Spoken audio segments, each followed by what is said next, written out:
Hey, back with Professor Avram Ehrlich.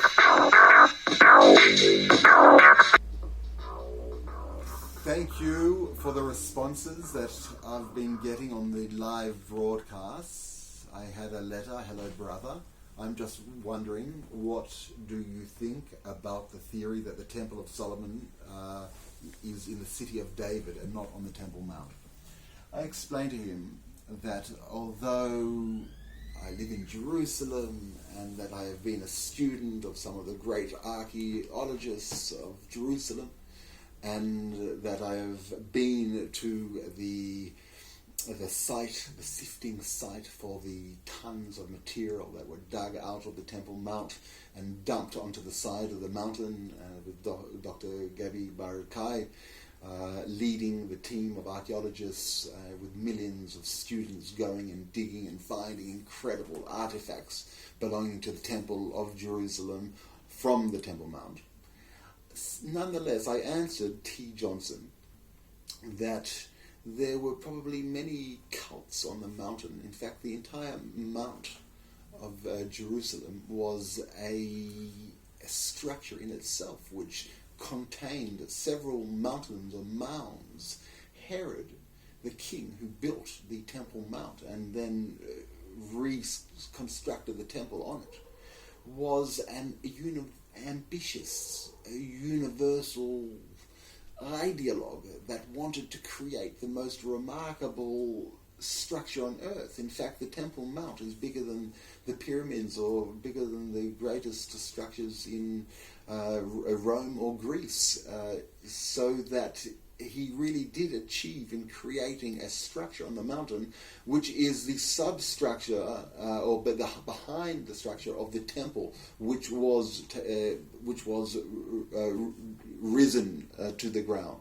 But to T. Johnson's question, whether there was a cult or a temple in the city of David below on the spring of Gihon, it is very likely that there were many different rites. Jebusites would have had rites there, and certainly the water rites of the anointing of the king and the Messiah took place there. And with that is a lot of important ritual relating to water.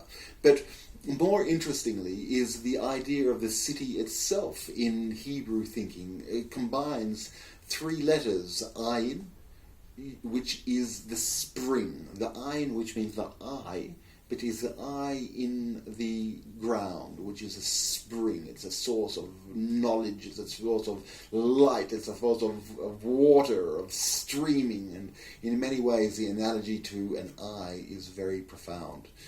So that the spring and the letter Yud, and the Yud in Hebrew is the number 10, but it is a construct of the futurism of the Hebrew grammar. Every time Yud is in a word, it could refer to the structure, the future, the planned out architecture of a word and its meaning.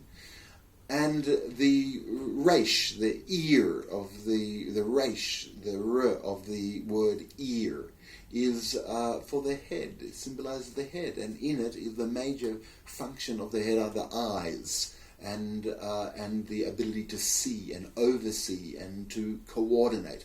So you see that the spring, the planning, and the sight and over-coordination are the basis of the Hebrew word for city. And it talks about Jerusalem being a city being brought together.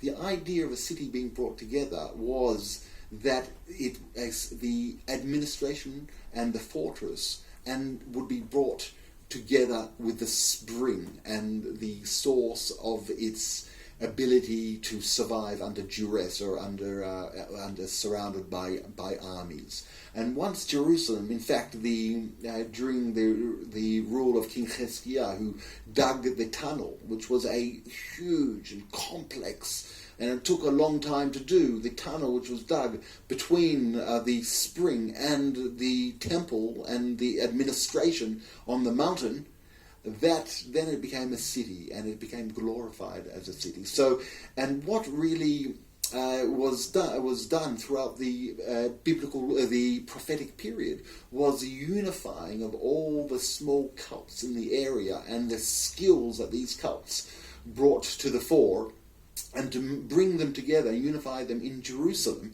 and in the Temple Mount. So just like the months of the year in the Hebrew calendar bring together the gods and the powers and the rituals and the heroes of the ancient age, so too the Temple Mount compound brought together all the other various sects and priests and services, not only in Jerusalem but later on over a period of hundreds of years. The prophetic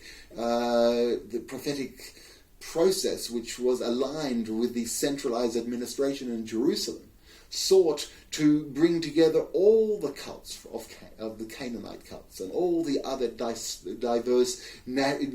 peoples, religions and services from throughout the area of Israel into a centralized administration. So to his question, was there another site to the temple in Jerusalem? There were many sites of temples, from Mount Gerizim to Mount of Blessings to a site in Arad, to other sites in the Jordan, and to Gilgal in near Jericho, and certainly for a period of time there was likely to be ritual sites also in Gihon, in the city of David.